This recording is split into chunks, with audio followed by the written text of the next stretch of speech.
Selamat pagi dan shalom, saudara-saudara yang Tuhan kasihi. Senang sekali berjumpa dengan saudara-saudara pada awal minggu yang baru ini. Dan saya berharap saudara-saudara tetap hidup dalam rancangan, kehendak, pimpinan, dan penyertaan Tuhan, atau hidup dalam RKPP Tuhan. Sebelum kita membaca dan merenungkan firman-Nya, mari kita mohon pimpinan Roh Kudus dalam doa. Bapa yang penuh kasih, kami bersyukur untuk satu minggu yang sudah kami lalui bersama-Mu. Dan mengawali hari baru pada sepanjang minggu ini, kami mohon pimpinan Roh Kudus melalui firman-Mu, sehingga kami dapat mengerti dan menjadi pelaku firman Tuhan. Dalam nama Tuhan Yesus. Amin. Tema minggu ini, tetap kokoh di tengah badai. Matius 7, 24 hingga 27. Demikian firman Tuhan. Setiap orang yang mendengar perkataanku ini dan melakukannya, ia sama dengan orang yang bijaksana, yang mendirikan rumahnya di atas batu. Kemudian turunlah hujan dan datanglah banjir, lalu angin melanda rumah itu. Tetapi rumah itu tidak rubuh, sebab didirikan di atas batu. Tetapi setiap orang yang mendengar perkataanku ini dan tidak melakukannya, ia sama dengan orang yang bodoh, yang mendirikan rumahnya di atas pasir. Kemudian turunlah hujan dan datanglah banjir. Lalu angin melanda rumah itu, sehingga rubuhlah rumah itu, dan hebatlah kerusakannya. Saudara-saudara yang Tuhan kasihi, beberapa minggu ini kita beroleh berita dari media televisi, YouTube, TikTok, dan sosmed lainnya bahwa nyaris di seluruh wilayah Indonesia dilanda hujan, banjir, longsor, dan badai. Tak terhitung nyawa dan harta lenyap dalam sekejap.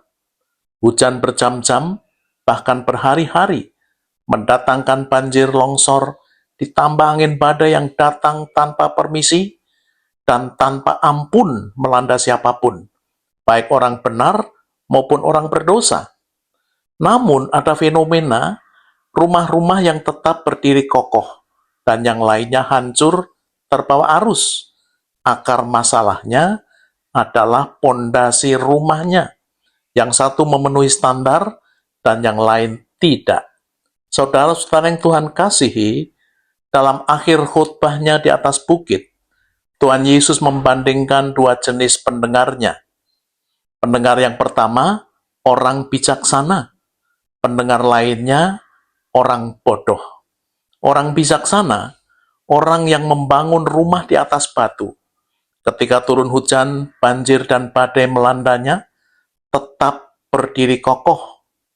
Setiap orang yang mendengar perkataanku ini dan melakukannya. Orang bodoh, orang yang membangun rumah di atas pasir. Ketika turun hujan, banjir, dan badai melandanya, rubuhlah rumah itu dan hebatlah kerusakannya.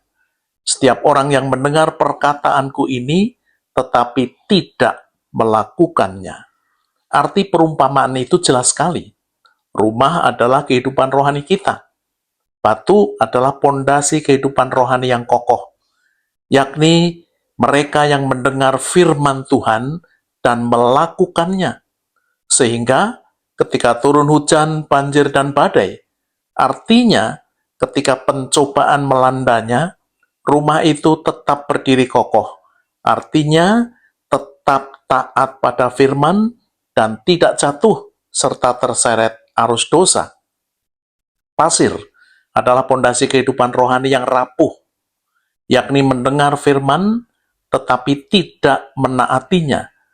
Sehingga ketika turun hujan, banjir, dan badai, artinya ketika pencobaan datang menimpa, maka rubuhlah rumah itu dan hebatlah kerusakannya. Artinya, orang itu jatuh ke dalam dosa dan merembet serta menghancurkan aspek-aspek hidup lainnya. Prinsip kehidupan rohani yang kokoh, meski ditimpa berbagai pencobaan, tetap mendengar, menaati firman-Nya, serta menolak untuk berbuat dosa. Saudara-saudara, mari kita perdalam lagi teks tersebut.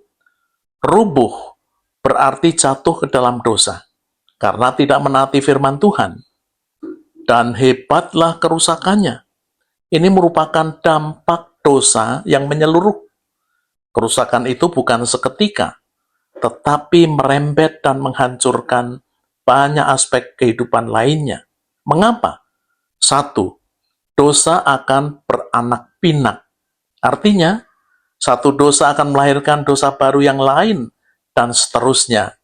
Contoh, satu dusta akan melahirkan dusta-dusta lain yang berikutnya.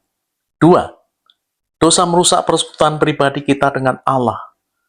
Firman Tuhan yang merupakan pemisah antara kamu dan Allahmu ialah segala dosa dan kejahatanmu. Yesaya 59 ayat 1 dan 2. Relasi dengan Tuhan akan rusak. Keakraban dengannya digantikan dengan jarak. Kepekaan rohani menjadi tumpul. 3. Doa-doa kita tidak didengar. Seandainya ada niat jahat dalam hatiku, tentulah Tuhan tidak mau mendengar, kata pemazmur dalam Mazmur 66 ayat 18. Doa hanya menjadi rutinitas tanpa kuasa lagi. Doa hanya sebatas kata-kata tanpa hati. Doa tidak pernah dijawab dan mengakibatkan kekecewaan, putus asa, dan akhirnya masa bodoh. 4. Hidup menyimpang dari jalan Tuhan. Ketika firman tidak ditaati, kompas hidup menjadi rusak, tidak tahu arah dan tujuan. Pertimbangan dan keputusan tidak lagi didasarkan pada firman Tuhan. Nilai-nilai duniawi menggantikan nilai-nilai rohani. 5. Berbuahkan kekacauan dan kekecewaan. Hidup dengan nilai-nilai duniawi yang tak pernah memuaskan hati kita. Kecewa karena banyak kegagalan, memiliki beban tetapi tidak mampu menyelesaikannya. Akhirnya frustrasi, stres, dan depresi. Sukacita rohani hilang dan tetap hidup dalam dosa dan tidak berdaya menghentikannya. Saudara-saudara, kekokohan iman akan nampak ketika ada badai. Apa yang dibangun di atas ketaatan terhadap firman akan tetap kokoh. Saya ingin melengkapi renungan ini dengan kesaksian satu keluarga yang kami bimbing secara rohani. Beberapa tahun lalu, saya menerima telepon dari seseorang yang tidak saya kenal. Ia sebut identitasnya dan dari siapa ia mendapatkan nomor handphone saya. Ia minta saya mendoakan istrinya. Istrinya dari keyakinan iman yang berbeda. Kami ke rumahnya, menyampaikan firman, dan mengajak mereka berdoa untuk menerima Tuhan Yesus sebagai juru selamat pribadi mereka. Kemudian kami bimbing sepasang suami istri ini di rumah kami setiap minggu sekali. Dan saya mengarahkan mereka untuk beribadah di gereja yang merupakan preferensi mereka sendiri, dan mereka dibaptis di gereja tersebut. Saya senang melihat mereka bertumbuh melalui pelayanan gereja dan bimbingan kami. Dan mereka menyelesaikan pembacaan Alkitab dari Kejadian hingga Wahyu hanya dalam waktu 10 bulan saja. Dan mereka komit menaati firman dan menolak dosa. Suami berulang kali menyampaikan kepada kami maupun teman-teman di kelompok pemahaman Alkitab melalui Zoom, betapa bersyukurnya dia dan istrinya dapat mengenal Tuhan dan terus bertumbuh. Tuhan juga mengubahkan hidup dan menolong membentuk karakter mereka. Dan ini Tuhan lakukan terus-menerus dalam hidup mereka. Berbeda sekali dengan hidup sebelum mengenal Tuhan, cetus suaminya. Dahulu hidup saya harus fokus pada materi dan kesuksesan.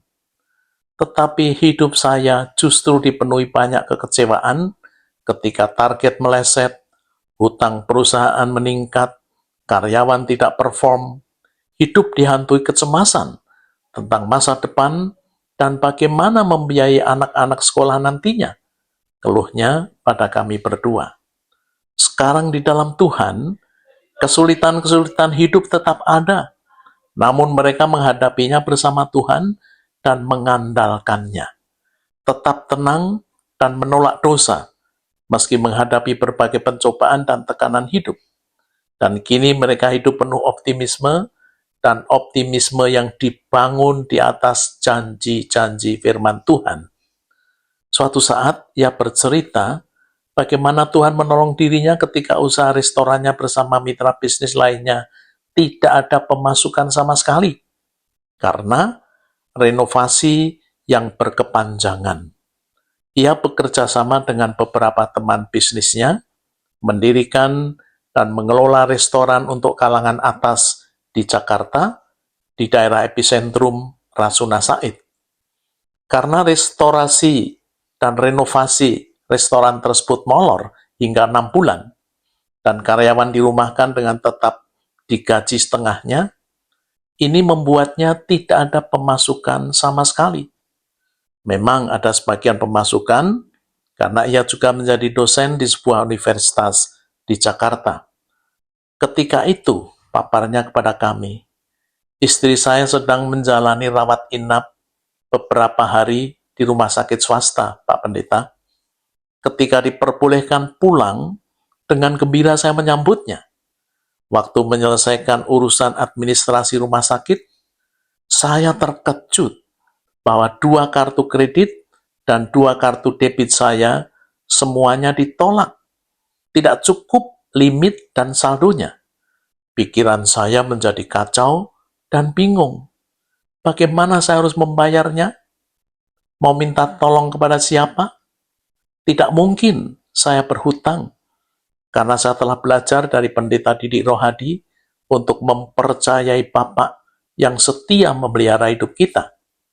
Kemudian saya mencari tempat yang tenang, yang tidak banyak orang berlalu lalang, dan berdoa pendek. Bapak, tolong saya. Bagaimana saya harus membayar biaya rumah sakit ini? Tiba-tiba Tuhan memberi hikmat kepada saya. Saya kembali ke kasir dan minta ia menggabungkan pembayaran dengan 2 kartu saya. Sembari menunggu dengan cemas, akhirnya saldo cukup. Puji Tuhan, seru saya dengan gembira dan mata yang bercahaya. Tuhan Yesus baik, gumamnya. Ia belajar percaya dan menaati Tuhan di tengah situasi kritis yang dihadapinya. Ia dapat saja beroleh solusi lewat pinjol atau pinjaman online dan terjerat olehnya. Tetapi ia lebih memilih mengandalkan Tuhan dengan berseru kepadanya, dan Tuhan tidak mengecewakannya. Iman yang kokoh memang akan nampak ketika dilanda badai. Saudara-saudara, ada beberapa pelajaran berharga yang saudara dapat terapkan. 1. Bangunlah pondasi rumah rohani saudara dengan ketaatan pada firman Tuhan. 2. Taati firman-Nya tanpa kompromi. 3. Taati firman-Nya apapun risikonya. Dan yang terakhir, kembangkan kehidupan doa, firman, dan ketaatan. Amin. Mari kita berdoa. Bapak, terima kasih untuk renungan maupun kesaksian dari suami istri yang kami bimbing secara rohani. Kiranya Tuhan memakainya untuk memberkati para pemirsa video ini. Kami juga mendoakan semua pemirsa video YouTube kami, agar mereka mendengarkan firman dan menaatinya, sehingga mereka tetap kokoh ketika ditimpa badai, dan Tuhan, Engkau akan dipermuliakan. Untuk saudara-saudara yang hidup dalam dosa, Roh Kudus, insafkan, ampuni, dan pulihkan mereka. Dalam nama-Mu Tuhan Yesus. Amin. Saudara-saudara yang Tuhan kasihi, sekarang terimalah berkat yang daripadanya. Tuhan memberkati saudara dan melindungi saudara. Tuhan menyinari saudara dengan wajah-Nya dan memberi saudara kasih karunia. Tuhan menghadapkan wajah-Nya kepada saudara dan memberi saudara damai sejahtera. Amin.